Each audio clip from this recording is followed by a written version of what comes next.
అలా దీని గురించి ఇందులో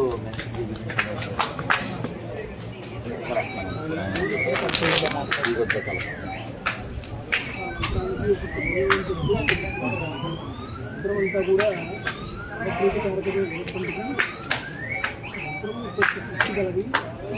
భారతస్వరూపంగా చెప్పి కంట్రోలు వినియోగము దానికి కావలసిన పదార్థము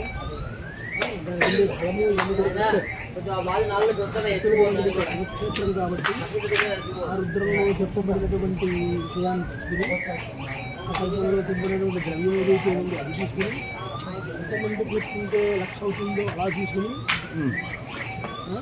దానంతా కూడా సమకూర్చుకుంది. ఇప్పుడు శూన్య ప్రళయాలు కదా మరి కాబట్టి మరి ఎలా దాన్ని ఎలా పొందాలి, ఏ మంత్రంతో పొందాలి అన్నప్పుడు పెద్దలు మనకి చూపించినటువంటి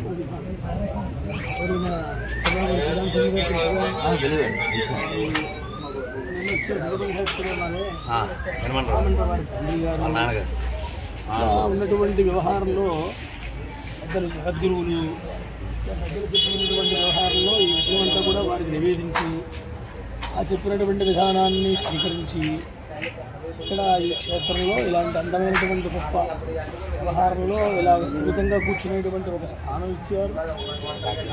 ఆచ్ఛాదన కింద హోమం ఎంత చూడండి. రాత్రి పిల్లలతో అదే చెప్పాను, ఎక్కడైనా ఇంత హోమం చూస్తారా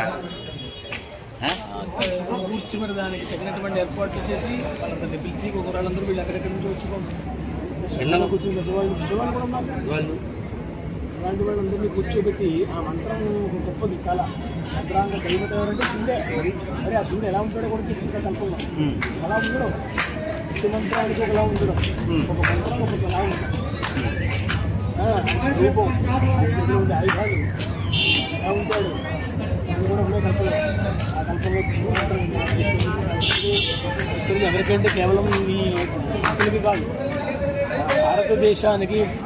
భారతదేశానికి వాళ్ళ ఆర్థిక మాంద్యం లేకుండా ప్రభుత్వం అంతా కూడా సక్రమమైనటువంటి ఆర్థిక నిధులు కలిగి ప్రజలందరికీ కూడా ఐశ్వర్య సమృద్ధి కలిగి అందరూ కూడా క్షేమంగా సుఖంగా ఉండాలి అని ఈ విశేషమైనటువంటి క్రతువుని ఇక్కడ చేపట్టడం జరిగింది.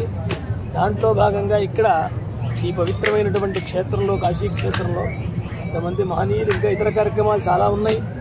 ఒక భాగం ఇందులో ఇది హోమం అనేది ఒక భాగం. అలాగే అభిషేకాలు, పూజలు, ప్రవచనాలు, సంగీత కార్యక్రమాలు, అవధానాలు, పారాయణలు, మంత్రాలు, లక్ష బిల్వార్చనలు, ద్వాదశ జ్యోతిర్లింగాలు పెట్టి వాటికి అభిషేకాలు, ఇలా ఒకటేమి సర్వతోముఖంగా పరమేశ్వరుణ్ణి అనుగ్రహింపజేసుకోవడం కోసమని పెద్దలు చెప్పుకున్నటువంటి మార్గం ఏదైతే ఉందో దాన్ని స్వీకరించి ఇంతమంది మహనీయుల చేత ఈ కార్యక్రమాన్ని నిర్వర్తిస్తూ ఉన్నారు జగన్నాథ శాస్త్రి గారు.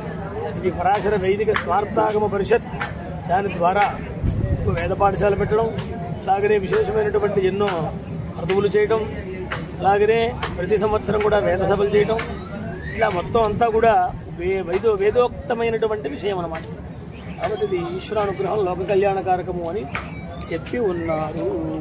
కాబట్టి మీరు ఎక్కడికి వెళ్ళినా కూడా ఈ విషయాన్ని ఉటంకిస్తూ ఇలా జరిగింది కాశీ క్షేత్రంలో ప్రతి విషయము చెప్తూ హోమానికి ఇంకా విశేషం ప్రాచుర్యం తీసుకొచ్చి చెప్పాలి.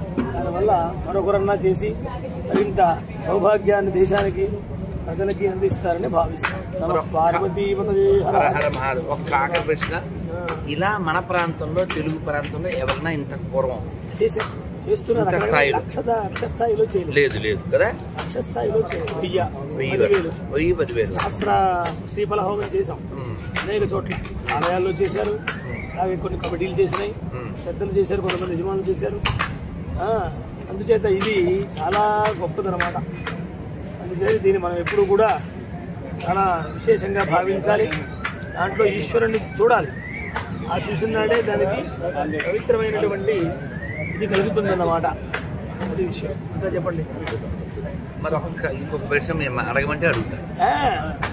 హోమం, యాగం, యజ్ఞం, ఇష్టి తేడా ఏమిటి కదా?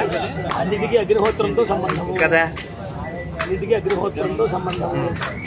ఆయా సమయములలో చేసేటువంటి సందర్భం శ్రౌతయాగములు కొన్ని, స్మార్తయాగములు కొన్ని. ఇది స్మార్తయాగం అంటే శ్రౌతయాగము అంటే యజ్ఞం చేసినటువంటి వాళ్ళు చేసేటువంటి ఇష్టి ఆగ్రహణము ఇత్యాది వ్యవహారాలు పురోడాశాలతో చేస్తారు అవన్నీ కూడా. అక్కడ ఈ శ్రీఫల హోమం ఉండదు.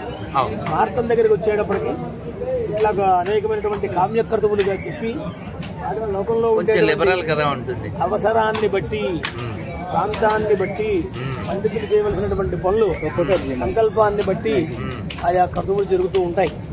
అందుచేత అన్ని ఒకలాగా ఉండవు. ఇష్టి అన్నా, హోమం అన్నా, యజ్ఞం అన్నా, క్రతువన్నా ఇవన్నీ అగ్నితో సంబంధమైనటువంటివే.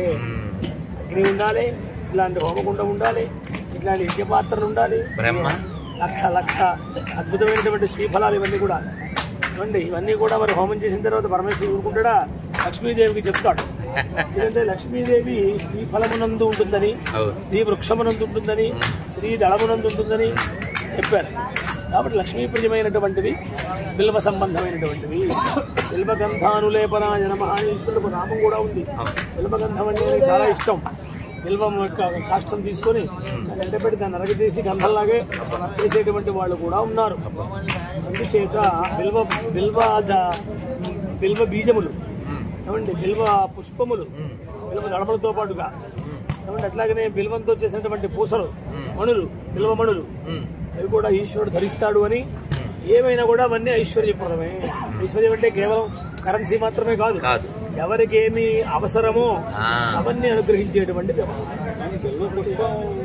పుష్పం కూడా ఉంది. పూజ ఉంది, పూజ ఉంది, పుష్పం ఉందిగా.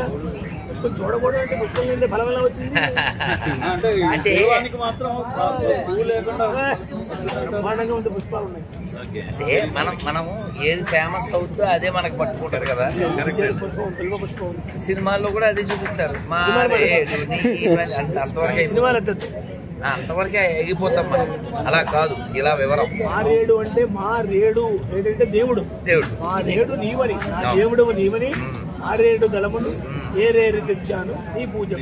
మారేడు నీవని అన్నాడు. మారేడు అంటే మారేడుని కాదు, అది కాదు. మారేడు మా రాజు, మా దేవుడు, దేవుడు.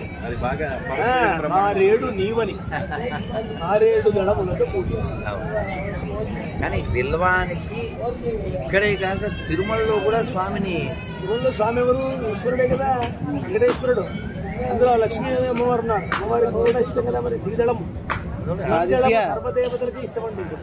మరి దాన్ని ఎక్కడ కూడా దాన్ని వేరేగా పెట్టింది లేదు. ఇంకా కొన్ని దేవతలకి, గరికే ఒకరికి, తులసి ఒకరికి ఇలా చెప్పారు. కానీ బిల్వము సర్వదేవతలకి ప్రీతికారకము, అందరికీ చేయవచ్చు.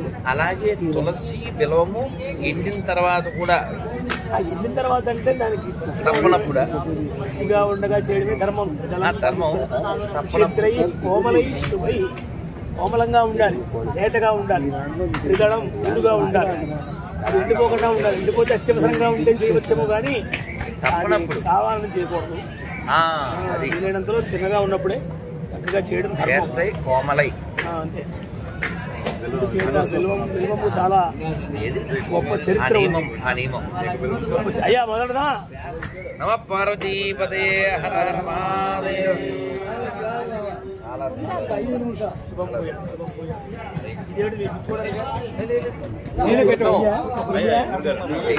ఆయన